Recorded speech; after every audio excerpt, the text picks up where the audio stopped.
En esta lámina, que es la única lámina en el mundo que explica cómo el cerebro no contiene la mente, fenómeno que ha sido detectado por grandes personajes como el doctor Manuel Sanz. Entonces, empiezo a explicar este cuadro que es el único en el mundo que explica cómo el cerebro funciona con la mente que no está en el cerebro. Óiganme bien, nadie más puede entender esto. Yo en el año 2005 lo presenté como ponente en un simposium que hizo la Universidad del Valle sobre Einstein y fui el único ponente del Valle y asistieron personajes ponentes, 18 en total, que venían de otras partes de Colombia, en especial de Bogotá, Medellín y otras partes del mundo, como Brasil, Francia y Europa en general. Entonces, así las cosas, ellos no me quisieron aceptar esto, pero vuelvo a decirles, esto ha sido también otra razón por la cual se obtuvo la nominación doble al Premio Iberoamericano a la Excelencia Educativa. Muy bien, esto es un legado para ustedes que me escuchan. Voy a empezar a explicar nuevamente el proceso cerebro-mente. Empiezo con el puntero señalando todo hecho o suceso vivencial que obviamente está hecho por fenómenos que nuestros 5 sentidos pueden percibir. Entonces, este hecho o suceso es captado sensorialmente y tiene el nombre de sensación.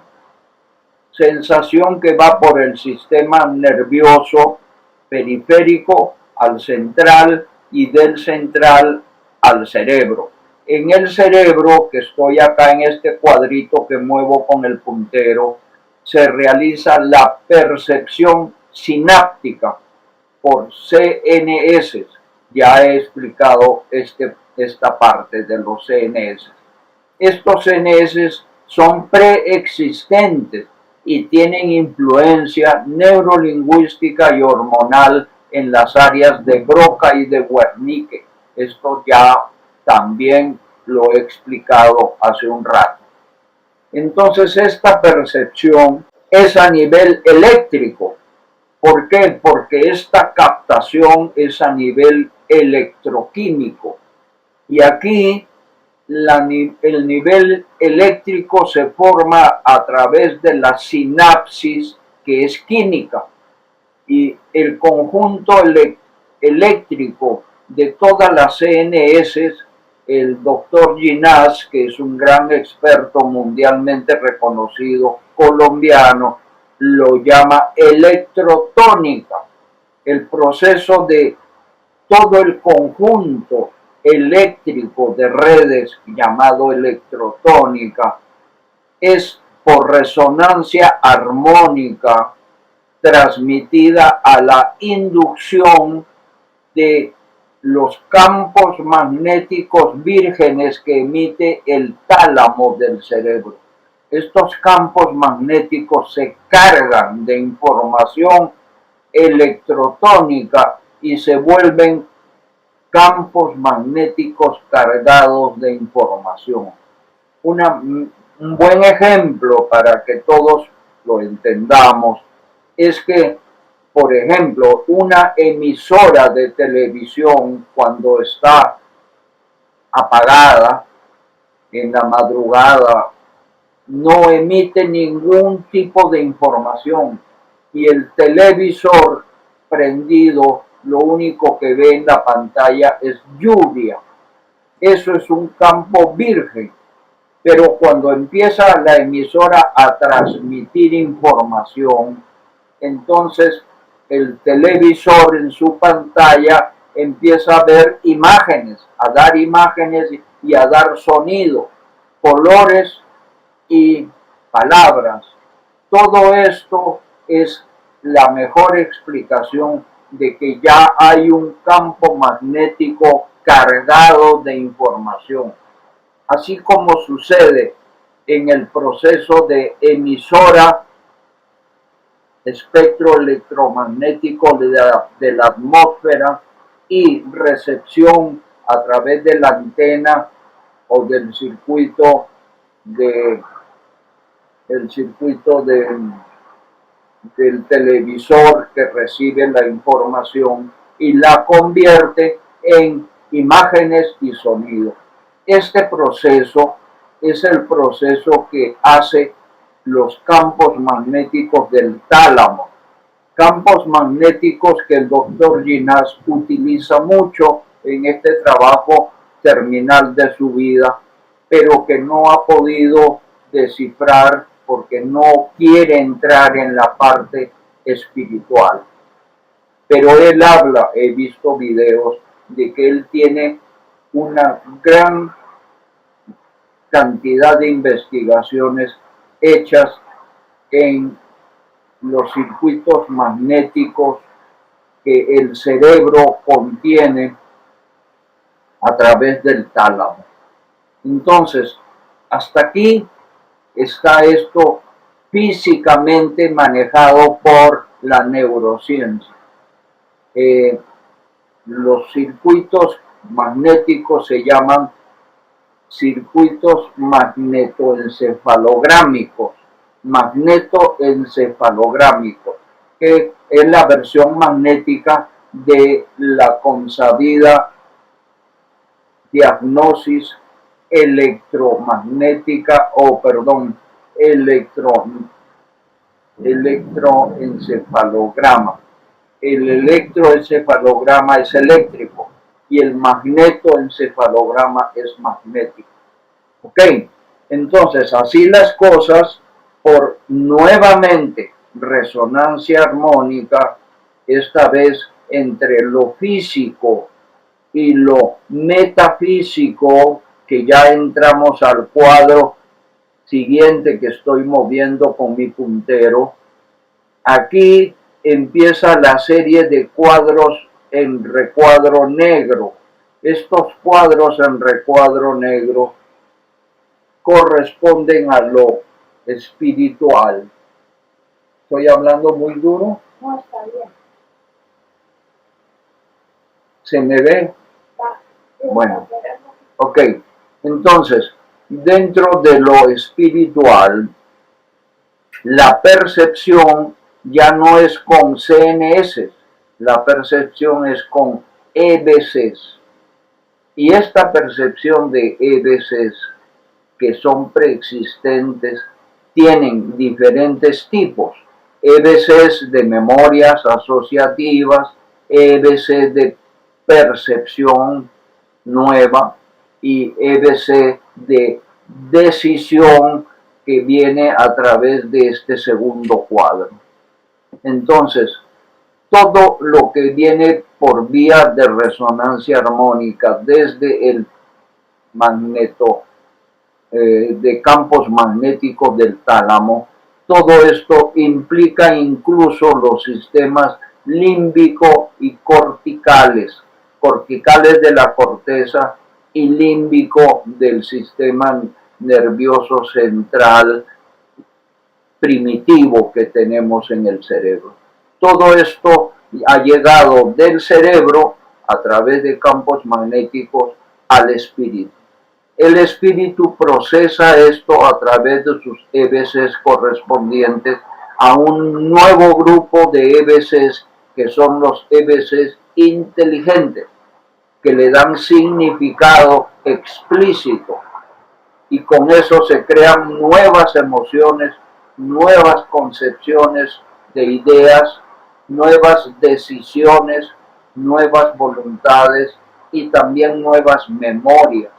Y a través de eso, todo esto sirve para que la conciencia se desbloquee kármicamente y permita el crecimiento espiritual del resimbre, para que el resimbre pueda en un momento dado poder enriquecerse rumbo a la santidad que es el estado donde ya las estructuras básicas de conciencia no van a volver a reciclar encarnatoriamente.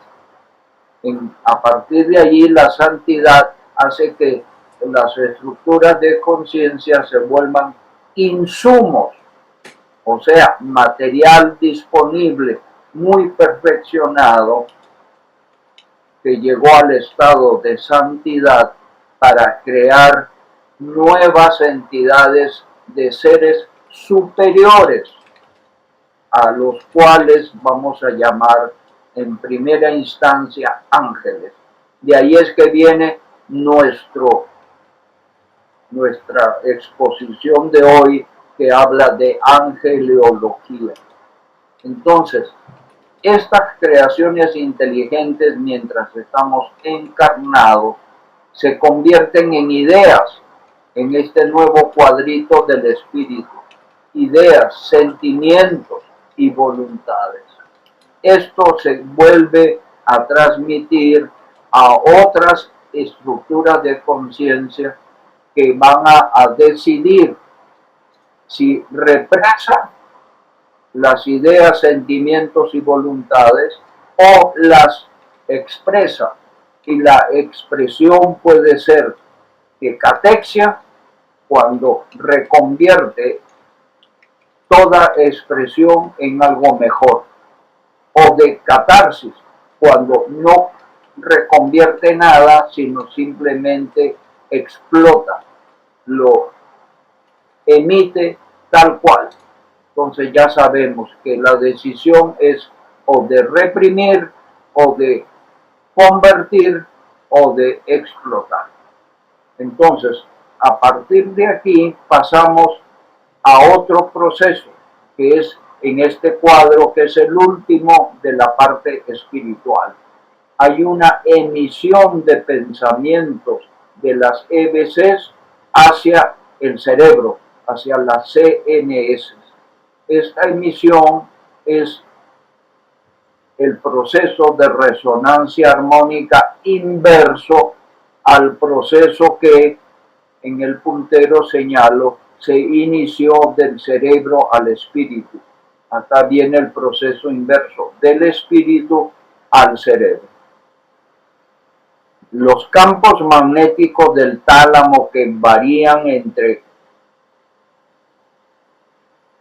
una frecuencia de prácticamente menos de 6 cuando uno está en coma, más de 6 cuando uno está en sueño profundo, más de 10 o 12 cuando uno está en el proceso alfa, 8 o 10 cuando está en el proceso de sueño onírico, y pasando de alfa más de 20 hasta 80, como promedio 40, la frecuencia magnética está en beta.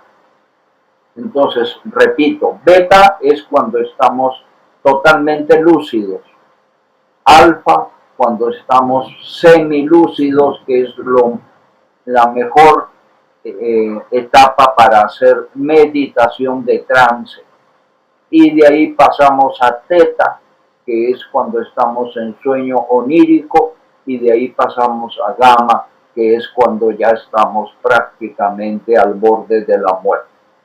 Entonces, así, esta codificación magnética, que son de campos pulsantes del tálamo, es una magnetización informática que recibe de los pensamientos que salen de las EBCs. Dentro de esta codificación llega a los CNS, que hacen capaz de volver esta codificación en recepción de órdenes motrices. hay CNS que mueven los músculos. Entonces estas órdenes motrices emiten una orden al sistema muscular y el sistema muscular verá si reprime o, de acuerdo con la orden recibida, o hace catexia o hace catarsis. Y ahí es donde se emite en este cuadro que estamos viendo acá una acción del cuerpo o una omisión del cuerpo a nivel de movimiento corporal o de lenguaje que ya expresamente conocemos. Y a través de esta acción que estamos viendo acá, se realiza la obra o realización en el mundo externo del ecosistema que nos rodea. Hasta allí termina el proceso cerebro-mente, de un proceso que empezó de un hecho o suceso, pasó por el cerebro, entró al espíritu y del espíritu volvió al cerebro y del cerebro pasó a los músculos y de los músculos pasó al exterior. Hasta allí espero que me hayan podido entender. ¿Qué pasa con la meditación?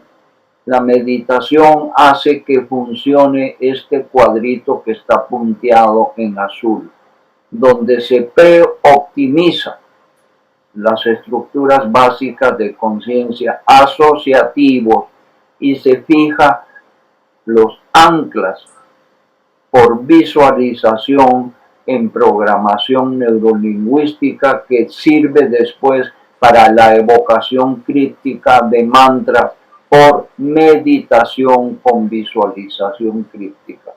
Este proceso trabaja este cuadrito de acá y obviamente hace un circuito con este otro que después de aquí vuelve y sale este tipo de proceso. Entonces aquí estamos viendo cómo la meditación está trabajando de una manera interna en el ser humano. ¿Ok? Bueno, cuando ya esto se ha hecho, entonces sucede que se han optimizado en el cuadrito de arriba las CNS por neuroplasticidad, por repetición meditativa con visualización o a veces con solo visualización sin meditación, como era la propuesta del método Silva de control mental, que por ser muy trabajoso ha caído en desuso. Pero nosotros hemos rescatado el proceso, pero lo hemos acelerado dentro de la meditación con inteligencia espiritual. Entonces, esta optimización por plasticidad neurológica va a ayudar a codificar la parte magnética, que a su vez también vuelve y retroalimenta para optimizar mejor el proceso. Y también sirve esta neuroplasticidad para mejorar la percepción sináptica. Y ahí es donde corregimos mucho de las disfunciones de la personalidad en la parte naciente de nuestras reacciones de estímulo preemocional. Entonces, allí es donde ya con la explicación que dio Néstor en su propia presentación que hizo, hemos podido manejar este proceso conjuntamente con este proceso. Hasta allí espero que me hayan entendido también esta parte. Ahora, se complementa todo esto con la parte que tiene que ver con el metabolismo y el catabolismo de los sistemas internos del ser humano, que podemos llamar sistema nervioso autónomo, simpático y parasimpático.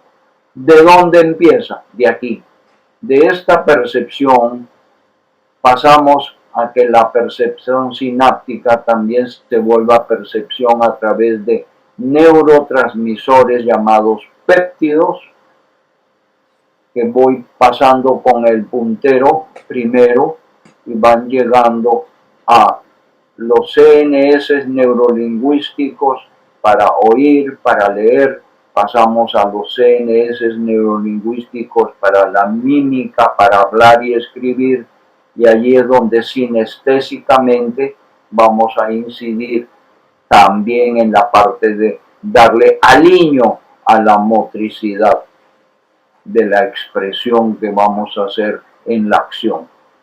Pero además de eso, estamos viendo que en la etapa de codificación magnética hay una variante antes de llegar a la percepción de la orden motriz que va a retroalimentar la parte neurolingüística y a su vez va hacia otro tipo de sistema, que es el sistema de circuitos neurológicos, que segrega una parte de la amígdala con corticotropina.